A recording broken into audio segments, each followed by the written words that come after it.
আচ্ছা, এই পৃথিবীতে সবচেয়ে ভয়ের অনুভূতি কোনটা বলুন তো? মৃত্যু ভয়? নাকি তার চেয়েও শীতল, তার চেয়েও জমাট বাঁধা কোনো আতঙ্ক আছে? এমন কিছু যা আমাদের সব যুক্তি, সব বিশ্বাসকে এক মুহূর্তে চুরমার করে দেয়? আজ আমরা ডুব দেব ঠিক তেমনই এক অবিশ্বাস্য, এক গা ছমছমে অভিজ্ঞতার গভীরে। এই প্রশ্নটা নিজেকে কখনো করেছেন?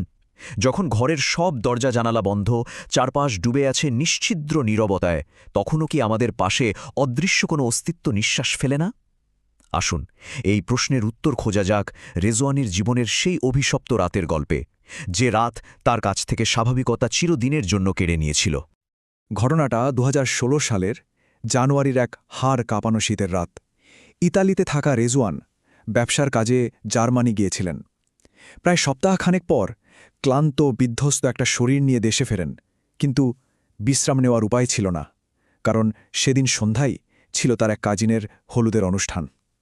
সে তখনও জানত না সেই রাতের নিকষ কালো অন্ধকারেই তার জন্য অপেক্ষা করছে জীবনের সবচেয়ে বড় বিভীষিকা। রাত তখন প্রায় 10:30। অনুষ্ঠানের কোলাহল পেছনে ফেলে যখন সে গাড়িতে উঠল, শরীরটা যেন আর চলছিল না। সারাদিনের ক্লান্তি জেকে বসেছে। পরিবারের সবাইকে বিদায় জানিয়ে একাই নিজের ফ্ল্যাটের দিকে রওনা দেয় রেজওয়ান। চারপাশ কবরের মতো নিস্তব্ধ।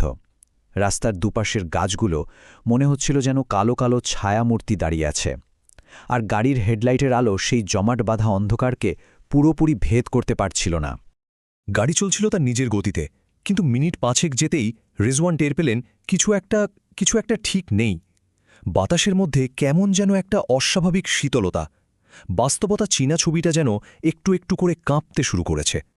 কিছু বুঝে ওঠার আগেই হুট করে গাড়ির হেডলাইটের আলোয় ঝলসে উঠল একজোড়া সবুজ চোখ, একটা মিশমিশে কালো বিড়াল।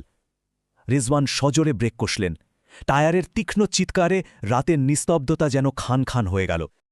রেজওয়ান প্রায় সাথে সাথেই গাড়ি থেকে নামেন। কিন্তু অদ্ভুত ব্যাপার, আশেপাশে কিচ্ছু নেই। বিড়াল তো দূরের কথা, একটা শুকনো পাতাও নড়ছে না। তার বুকের ভেতরটা থক করে উঠল। তিনি নিজেকে বোঝানোর চেষ্টা করলেন, হয়তো হয়তো ক্লান্তির কারণে চোখের ভুল। আবার গাড়িতে উঠেই ইঞ্জিন স্টার্ট করতেই তিনি শুনলেন গাড়ির পেছনের সিট থেকে কেউ যেন ভারী নিঃশ্বাস ফেলছে। তার পুরো শরীরটা যেন বরফের মতো ঠান্ডা হয়ে গেল। কাঁপা কাঁপা হাতে লুকিং গ্লাসে তাকালেন, আর রক্ত হিম হয়ে গেল। পেছনে কেউ নেই, সিটটা একদম ফাঁকা। তিনি নিজেকে বারবার বোঝাতে লাগলেন, না না, এসব কিছু না। দীর্ঘ ভ্রমণ আর নিদোষোপার কারণে হয়তো ব্রেন হ্যালোসিনেট করছে। বাসায় গিয়ে একটা লম্বা ঘুম দিলেই সব ঠিক হয়ে যাবে। এই মিথ্যা শান্তিতে ভর করে তিনি আবার স্টিয়ারিংয়ে হাত রাখলেন। কিন্তু অশুভ সংকেতগুলো তার পিছু ছাড়েনি, বরং গাড়ির ভেতর থেকে সেই অদৃশ্য আতঙ্ক এবার তার নিরাপদ আশ্রয়, মানে তার নিজের ফ্ল্যাটের 4 দেওয়ালের ভেতরেও ঢুকে পড়ল, যেখানে পালানোর আর কোনো পথ খোলা ছিল না। ফ্ল্যাটে ফিরে কোনো মতে ফ্রেশ হয়েই বিছানায় শরীর এলিয়ে দিয়েছিলেন রেজওয়ান। কিন্তু ঘুমানোর মিনিট 10 মাথায় কানের পাশে সজোরে দরজা লাগানোর এক বিকট শব্দে তার ঘুম ভেঙে যায়।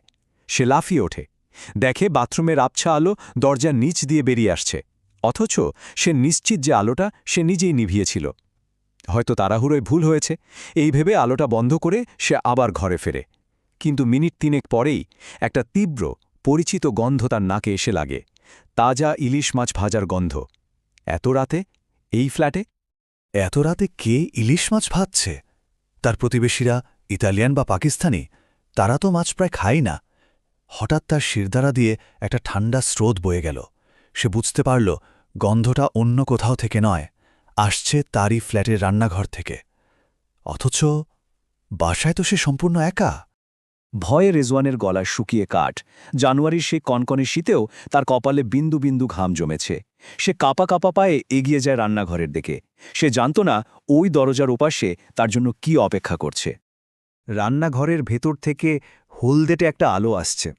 দরজাটা সামান্য ফাঁক হয়ে আছে, ভেতরে সবকিছু স্পষ্ট দেখা যাচ্ছে না। তার বুকটা হাতুড়ির মতো পেটাচ্ছে। অজানা ভয়ে পা দুটো যেন মেঝেতে আটকে গেছে। দরজার ওই ফাঁক দিয়ে তিনি দেখলেন রান্নাঘরের টেবিলের কাছে কেউ একজন বসে আছে, তার দিকে পেছন ফেরানো। আর একটা শব্দ আসছে, কিছু একটা চিবাকর শব্দ। কাপা গলায় রেজওয়ান প্রায় ফিস ফিস করে জিজ্ঞেস করে উঠলেন, কে কে ওখানে? সেই অবয়বটা খুব ধীরে তার দিকে ঘুরল, আর ঘুরতেই রেজওয়ানের পায়ের তলার মাটি সরে গেল। সে যা দেখল তা এ পৃথিবীর কোনো মানুষের পক্ষে বিশ্বাস করা সম্ভব না। সে দেখল টেবিলে আর কেউ নয়, বসে আছে হুবহু তারই মতো দেখতে একজন, একদম সে নিজে। তার হাতে একটা বড় ইলিশ মাছের ভাজা টুকরো, ঠিক যেই মাছটা সে কয়েক ঘন্টা আগে তার কাজিনের বাসায় রাতের খাবারে খেয়েছিল। সেই ছায়ামূর্তিটা পরম আয়েসে মাছ খাচ্ছে আর তার দিকে তাকিয়ে আছে এক শীতল অনুভূতিহীন দৃষ্টিতে। এরপর সেই অন্য আমি তার দিকে তাকিয়ে একটা অদ্ভুত হিমশীতল হাসি দিল, যে হাসিতে কোনো আনন্দ নেই, আছে শুধু জমাট বাঁধা অন্ধকার। তারপর ভাঙা গলায় বলল, খাবি? ব্যাস, এই একটা শব্দ শোনার পর রেজওয়ান আর নিজেকে ধরে রাখতে পারেনি। সেখানেই জ্ঞান হারিয়ে লুটিয়ে পড়ে সে। কিন্তু এরপর যা ঘটেছিল তা প্রমাণ করে দেয় সেদিন রাতে যা ঘটেছিল তা কোনো দুঃস্বপ্ন বা হ্যালুসিনেশন ছিল না, ছিল এক জমাট বাঁধা কঠিন বাস্তবতা যা রেজওয়ানের জীবনকে চিরদিনের জন্য বদলে দিয়েছিল। পরদিন যখন জ্ঞান ফেরে, রেজওয়ান নিজেকে বিছানায় আবিষ্কার করেন। তার বাবা মা, আত্মীয়স্বজন, এমনকি ডাক্তারও উপস্থিত। তারা তাকে রান্নাঘরের মেঝেতে অজ্ঞান অবস্থায় খুঁজে পায়। কিন্তু সবচেয়ে ভয়ঙ্কর তথ্যটি দেয় তার মা। যখন তারা তাকে রান্নাঘরের মেঝেতে খুঁজে পায়, তখন তার হাতে শক্ত করে ধরা ছিল আধ খাওয়া এক টুকরো ইলিশ মাছ, ঠিক সেই মাছ যা সে তার ডপলগ্যাঙ্গারকে খেতে দেখেছিল। সেই রাতের পর অনেক বছর কেটে গেছে, কিন্তু সেই আতঙ্ক রেজওয়ানের পিছু ছাড়েনি। সে বলে, আজও মাঝে মাঝে গভীর রাতে ঘুম ভেঙে গেলে সে দেখতে পায় তার বিছানার পায়ের কাছে আবছা এক ছায়ামূর্তি দাঁড়িয়ে আছে। তার কোনো মুখ নেই, শুধু একটা আবছা অন্ধকার, কিন্তু তার উপস্থিতি জানান দেয় সে একা নয়, এবং সে আর কখনো একা থাকবেও না। আচ্ছা, একবার চোখ বন্ধ করে ভাবুন তো, যদি কোনো দিন মাঝরাতে আয়নার সামনে দাঁড়িয়ে দেখেন আপনার প্রতিবিম্ব আপনার দিকে তাকিয়ে হাসছে, তখন আপনার অনুভূতি কেমন হবে? পালানোর কোনো পথ কি আসলেই আছে, যখন ভয়টা আপনার নিজেরই ছায়া? আজকের গল্প এখানেই শেষ করছি।